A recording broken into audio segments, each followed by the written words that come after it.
Good morning.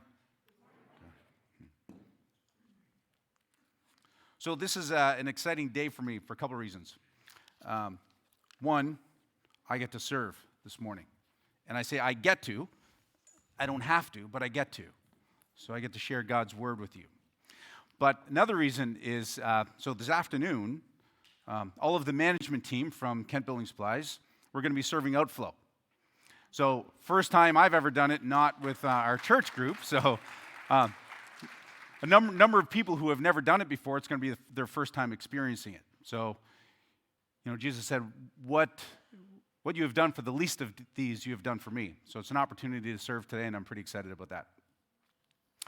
So last summer, I had the opportunity to attend the Global Leadership Summit with Pastor Brian and Jamie Flower. Great summit, great leaders. One of the speakers was Craig Groeschel. And afterwards, I read one of his books called Lead Like It Matters. And in that book, he talked about how challenging it is to create and deliver sermons on a regular basis. Not that I do it on a regular basis, as you know, but he said, he learned to start using other people's sermons. And other people were using his. And he was flattered by that because in the end, that's God's message. So shortly thereafter, I heard a message by John Ortberg that I found extremely impactful. And I thought, what a great message that should be shared at KBC. So today, I've taken his message, added some of my own input to it, and that's what I'm going to share with you this morning. But it's not John's message, it's not my message, it's God's message. So here goes. On August 12th, 2000, 118 crewmen died aboard a Russian submarine called the Kursk when a series of explosions had happened during a routine naval exercise. 23 of the sailors survived for 6 hours in an airlocked chamber. One of those members was a 27-year-old lieutenant captain named Dmitry Kolesnikov. And he wrote a note to his wife while he waited to die. And 2 words from that note were displayed in a black frame next to his casket at his funeral service. And those 2 words were, "Mustn't despair." Now, it's not real clear who the words were intended for. Maybe he was telling himself to keep hoping that somebody would rescue them. Or maybe he was telling himself to hope for what he had to look forward to after this life. Or maybe it was a message to his wife to go on hoping after he was gone. But for a 27-year-old sailor whose life suddenly ended at the bottom of the ocean, these were his last words, "Mustn't despair." There are a few people in this life, not many, but there's the occasional one, who experience a moment in their lives when they know they're going to die. They just know. And it's an instinctive thing at that moment that people want to send a message. They want people to hear their story. Passengers on a JAL airliner in 1985, spiraling down to their death, took their last moments to write notes to the ones they loved. Prisoners of the Nazis in a Warsaw ghetto, who had seen everybody else either murdered or starved to death, wrote notes and shoved them in cracks and crevices of their homes in hopes that someone other than the Nazis would find them and know their story. All the stupid things that we've pursued in life, at that last moment, they mean nothing. All the scaffolding gets stripped away. And all you're left with is what you've built your life on and what you really believe. So if that moment were to come for you, and it will for all of us, if it were to come for you today, what would you write? What's your story? What message do you want to leave behind? So in Daniel chapter 3, this moment came in the lives of 3 young men. And these men were probably at the same age as Dmitry Kolesnikov, maybe the same age as my kids, the same age of some of you in the congregation today. So these were men of great promise. They had risen to a position of eminence and power in the world's most powerful nation at the time. They could look forward to great things, families, deeply fulfilling lives, and doing noble things. Their hearts were full of hopes and dreams. Many people who face death have no choice in the matter. Death is unescapable, and their last thoughts go to thoughts of regret of having to leave this life. But for these three men, death was escapable. All they had to do was say a word, bend a knee, and their nightmare would be over, and they'd be restored to positions of power and nobility and honor and status. They were headed to unimaginable pain and death, and one word would mean life, but they wouldn't say it. They would not bend a knee. Life or death, and they chose death. So that kind of devotion towards God really is possible. They said, the God we serve is able to save us, but even if not, we want you to know, O king, we will not serve your God or worship the image of gold you've set up. And that looked like their final word. Mustn't despair. So for those of you who may not be familiar with the book of Daniel, because we're in chapter 3, but a short backstory, Nebuchadnezzar is the king of Babylon. He came to Jerusalem and besieged it. Then he ordered his chief officials to bring some of the young men from the royal family and nobility to serve in the king's palace. Among them were Daniel, Shadrach, Meshach, and Abednego. But one day, King Nebuchadnezzar decided to build an image of gold. It was 90 feet tall and 9 feet wide. And after it was built, there was a proclamation that went out that said, as soon as you hear the sound of the horn, flute, zither, lyre, harp, pipes, and all kinds of music, you must fall down and worship the image of gold that King Nebuchadnezzar has set up. Whoever does not fall down and worship will immediately be thrown into a blazing furnace. So guess what? Shadrach, Meshach, and Abednego refused to worship this false god. So then Nebuchadnezzar had the three men brought before him. So we're going to go to verse 15. And Nebuchadnezzar says again, now when you hear the sound of the horn, the flute, the zither, lyre, harp, pipe, and all kinds of music, if you're ready to fall down and worship the image I made, very good.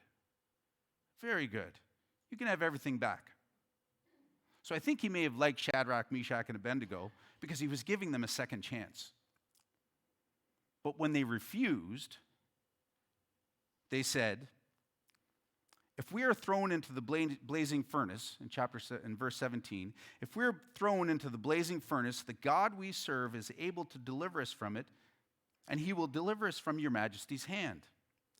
But even if he does not, we want you to know, your majesty, that we will not serve your gods or worship the image of gold that you have set up. Well then, Nebuchadnezzar was furious with Shadrach, Meshach, and Abednego. And his attitude towards them changed. So when they were first brought to him for not bowing down, he was mad, but he was taking the velvet glove approach. He tried to woo them to the other side. But in the face of their unshakable devotion, their staggering commitment to face death rather than to worship him, Nebuchadnezzar loses control. And his attitude toward them changed. Velvet glove out the window. And why is that? Well, I think it's pride. Especially in front of his other followers. He wasn't going to be disobeyed by anyone. So he ordered the furnace heated 7 times hotter than normal. 7 times in the ancient world is often a metaphor for meaning a lot. So he said, I want you to crank up that furnace as hot as you can possibly make it. So last summer, Sandra and I installed a pizza oven at our cottage. It's a wood-burning pizza oven. Love it. But when we have to cure it. So it's made of concrete. You can't heat it up too quickly. So on day 1, you can only get it up to 300 degrees. Day 2, 350. Day 3, 400. Day 4, 450. Day 5, 500 degrees. Then after that, you can get it as hot as you want. Now, it was really difficult to get the fire going, especially because you had to get used to it. If anybody's got a wood stove, you often have a vent to let the air in to allow the fire to breathe. Well, this was a little more challenging because there's no vent, there's a door. You had to figure out how to open it, just a crack. And, we worked at this, 30 minutes. And after frustration and agony and strong verbal encouragement, I finally said, Sandra, do you want some help? But really, so I got the fire going. But then after that, you could heat the oven up as hot as you could get it. And there's a thermostat on the door that registers 1,000 degrees. Now, I've not had it up to 1,000 degrees, but I've had it to 800 degrees. Let me tell you, that's hot. It'll cook a pizza in 2 minutes. And it's hot on one side, so you kind of have to reach in and spin the pizza around. And it gives you a very healthy respect for fire and how hot that is. If I was to heat that up 7 times hotter, it would be 5,600 degrees. So just imagine what these men were facing. And think, in addition to the physical pain, you need to know that to burn someone and to burn them to death is historically one of the most inhumane forms of execution. It involved treating a human being like an object, like a stick of wood. And historically, it's been reserved for witches and heretics and people society wanted disposed of. It's one of the cruelest, most inhumane treatments in the history of mankind. And that's what these 3 men were waiting for. This is the fate that they faced voluntarily, knowing that in any moment they could save themselves just by saying one word, but they wouldn't say it. Let's go to verse 31. So these young men, wearing their robes, trousers, turbans, and other clothes, were bound and thrown into the blazing furnace. The king's command was so urgent and the furnace so hot that the flames of the furnace killed the soldiers who took up Shadrach, Meshach, and Abednego. These 3 men, firmly tied, fell into the blazing furnace. So Nebuchadnezzar's rage is so intense that he's killed some of his own men, and it doesn't even register with him. So it's not a story about people running away from a lukewarm fire. There's no hope. Immobilized bodies are being thrown into a raging inferno. So try as best as you can to imagine the experience of these 3 young men, facing what looked like their final moment. They see the end coming, but they're faithful to the very end. Every avenue, every exit, every door has been closed. And now they're carried to the furnace. But they're filled with courage, fear, defiance, faith, and they feel the heat. And they see the men who are carrying them collapse and die from the flames. And then they're in the fire. And they wait for the searing pain, for the numbness, for the smoke inhalation that will fill their lungs and suffocate them. Then it begins to dawn on them that they're not even warm. No burns, no smoke. They're not even tied up anymore. They're walking around in there. But that's not the best part.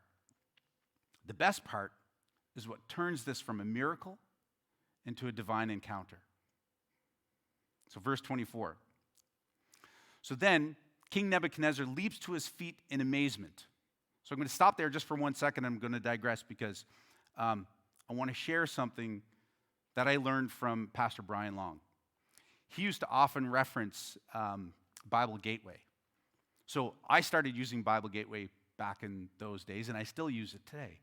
And I'm sure many of you use other Bible apps, YouVersion or whatever, and it probably has the same feature. But the nice thing about Bible Gateway is if you have a verse up, and if you're reading it in NIV, you can quickly switch to other Bibles, King James, American Standard Version, or whatever. So when I was looking at this, I was looking at all the different versions, and most of them say amazement. One of them, and I can't remember which one, says that he jumped up in terror. So when you think about it, what he's about to see is 4 men in the fire. It's like a supernatural experience, and it just makes the hair on the back of your neck stand up and gives you goosebumps. So he jumps up in amazement or in terror and asks his advisors, weren't there 3 men who were tied up that we threw into the fire? And they replied, "Certainly, O king." They were very used to that answer, if you know this guy. He said, "Look, I see 4 men walking around the fire, unbound and unharmed, and the 4th looks like a son of the gods." So there's a 4th member of the furnace club, and he's unharmed, and he apparently is the one who delivered the other 3, and he convenes a little meeting right there in the furnace. So who was this 4th man who appears like the son of the gods, who can cheat death? The text doesn't say who it is, but I think maybe it was Jesus. It sounds like the kind of thing he would do. And they're walking around inside the furnace together. And apparently they spent a little time together. They had the world's first small group meeting. That's where it all started. And I wonder what the 4th man in the furnace told them. I wonder if he told them how proud the Father was of their loyalty, of their devotion, of their love. And I wonder if he told them that their names, Shadrach, Meshach, and Abednego, would be remembered for thousands of years. That over 2,000 years later, on the other side of the planet, in a different language, we would remember their names today. And that for centuries, men and women who face trial and persecution or even death will be immeasurably strengthened by hearing their story. And I wonder what they said to the 4th man. Well, I bet they poured out adoration and wonder and worship and praise like they never had before. Because they came to this place, the plain of Dura, planning to have to withhold worship from a false god. And they ended up worshiping like they've never, ever worshiped before in their lives. And the furnace, which looked like it meant the end of their lives, turned out to be the greatest thing they'd ever experienced. Because the furnace turned out to be the place where they met God. And the point of the story, according to John Ortberg, is that they were hoping to be delivered from the fire or from the furnace, but God decided to deliver them in the furnace. Because sometimes God does deliver people from the furnace, but sometimes he delivers them in the furnace. And Jesus said to them what he says to people still: "I'll meet you in the furnace." It may look scary, it may look dangerous, but it turns out to be the safest place of all. And it turns out to be the adventure of a lifetime. Jesus said what he says to people still: "I'll meet you in the furnace." It's going to look dark, it's going to look dangerous, but I'll meet you there. You keep following me, and I'll meet you in the furnace. Let's go to verse 26. Nebuchadnezzar then approached the opening of the blazing furnace and shouted, "Shadrach, Meshach, and Abednego, servants of the Most High God, come out. Come here." So they came out. Would you like to see that walk? And the satraps, prefects, governors, and royal advisors crowded around them.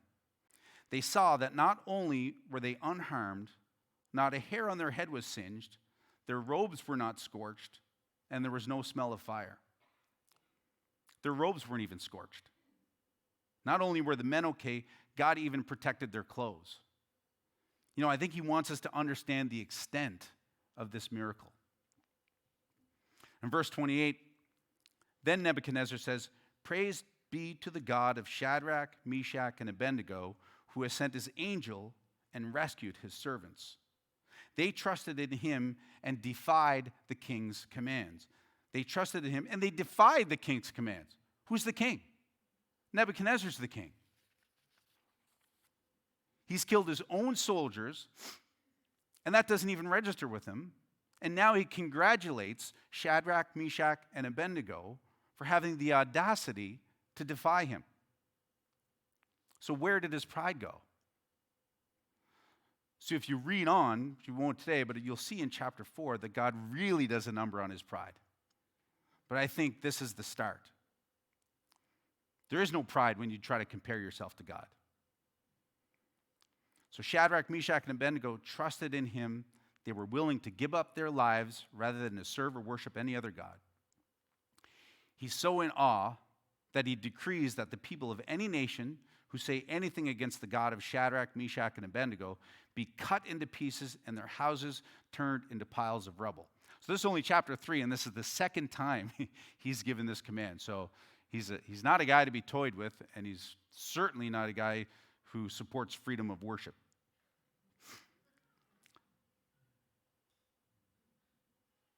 So then the king promoted Shadrach, Meshach, and Abednego and lifted them up to new positions, gave them more opportunity to serve and to influence. So Ortberg wonders, what do you think the rest of their lives were like? Because this is the last time they are mentioned in Scripture. Did they go through life thinking or wondering how easily they might have missed this adventure? If they'd given into fear, one word, one bent knee, they would have missed the adventure of their lives. And he wonders if when they're old men on the anniversary of that day, would they get together and reminisce? And would they talk about how it was to have courage and defy a king? And would they wear their old robes? And would their wives not like it because they're full of holes and out of fashion, but they wouldn't care and they'd wear them anyway? But would they talk about when they walked around in the flames and spent time with the living God? I bet they never forgot this moment. Because if you ever spend time in the furnace, if you ever trust God enough to go there, it changes you. It's dangerous to trust him fully and to refuse to bend a knee or to say the word, but you'll carry that moment to your grave. So going into the furnace, which looked like the last thing they wanted to do, turned out to be the greatest event of their lives. And ironically enough, the furnace, which looked like the scariest place of all, was the safest place of all. Why? Well, because God was there. Because sometimes God delivers people from the furnace, but sometimes he delivers them in the furnace. There's a great danger today, especially as a Christ follower, and that's comfort. So we shouldn't make our priority furnace avoidance. We shouldn't be praying for God to deliver me from pain, discomfort, suffering, inconvenience, to make my life smooth, make my life easy, remove obstacles. Because sometimes when we meet God in the furnace, that's when we grow. So what is your furnace? So he talks about, having this image of God having a calendar with a schedule. Now, he doesn't need that because he's omnipresent. He doesn't have to plan to meet anybody there because he's already there. But what if he had a calendar, and marked in his calendar, he said, meet Shadrach, Meshach, and Abednego in the furnace Thursday morning at 10 a.m. And what if they hadn't shown up?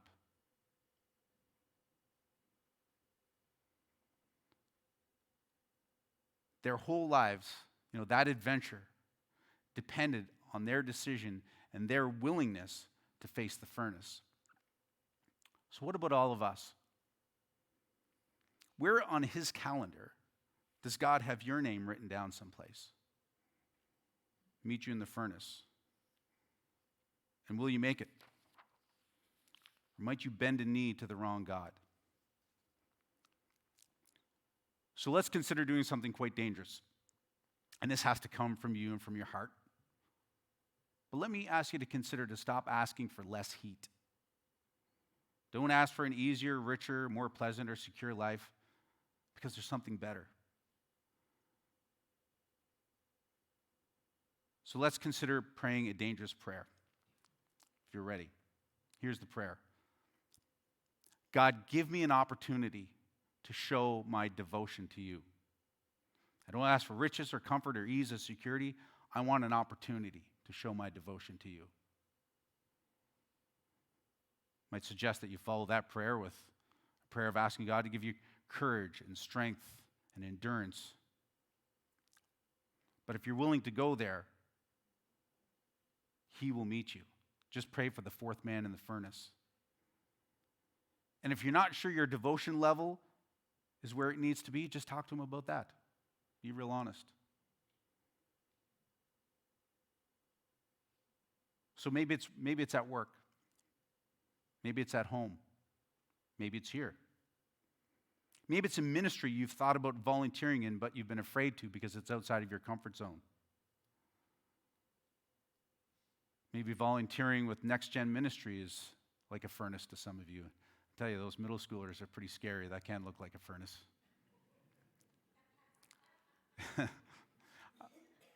Maybe doing mission work. We're talking about mission today. Maybe that's your furnace. But guess who will meet you there? And maybe, just maybe, you'll have an impact on somebody like you've never dreamed you would have. Maybe someone gets saved because of your decision to meet God in the furnace. And maybe you grow. Maybe you learn how to love someone you couldn't love before. Maybe you grow in knowledge and courage and discernment. And you end up knowing God like you've never known him before. And you end up worshiping like you've never worshiped before. So maybe you need to stop asking God to deliver you from the furnace and just ask him to meet you there. Maybe he's whispering you to get involved. Maybe he's been whispering you to reach out to someone you're not comfortable to reaching out to. And maybe you've been avoiding the furnace. Maybe you need to meet him there. The golden statue that Nebuchadnezzar erected in Babylon might look different in our society today. Following Christ doesn't mean an easier life. How many heroes in the Bible had an easy life? And where did Jesus say to his followers that following him would be easy? He said, "Follow me, you'll have a great big God, outrageous joy, and you're going to be in trouble all the time." And they followed him by the hundreds and by the thousands and by the tens of thousands. And when their final moment came, which it will for all of us, when that moment came, they knew they mustn't despair. Because he's the same God yesterday, today, and tomorrow. God did not forget them. He did not overlook them. He did not abandon them, nor will he us. And he said to them what he said to Shadrach, Meshach, and Abednego, "I'll meet you in the furnace." So I'd like to close in prayer, if you'll join me for a second. God, thank you. Thank you for the promise that you'll never leave us. Thank you for the promise that you would be with us always to the very end of the age. Being with us always means being with us everywhere, even in and especially in the furnace. Your most frequent command in the Bible is to fear not, which translates in today's message to mustn't despair. If you have an opportunity for us to grow and an opportunity for us to impact your kingdom in a positive way, may we be courageous enough to say yes to your call, and may we resist the temptation to bend our knee to the wrong God. May we follow you where you want us to go and impact this world in the way you want us to impact this world. And we mustn't despair.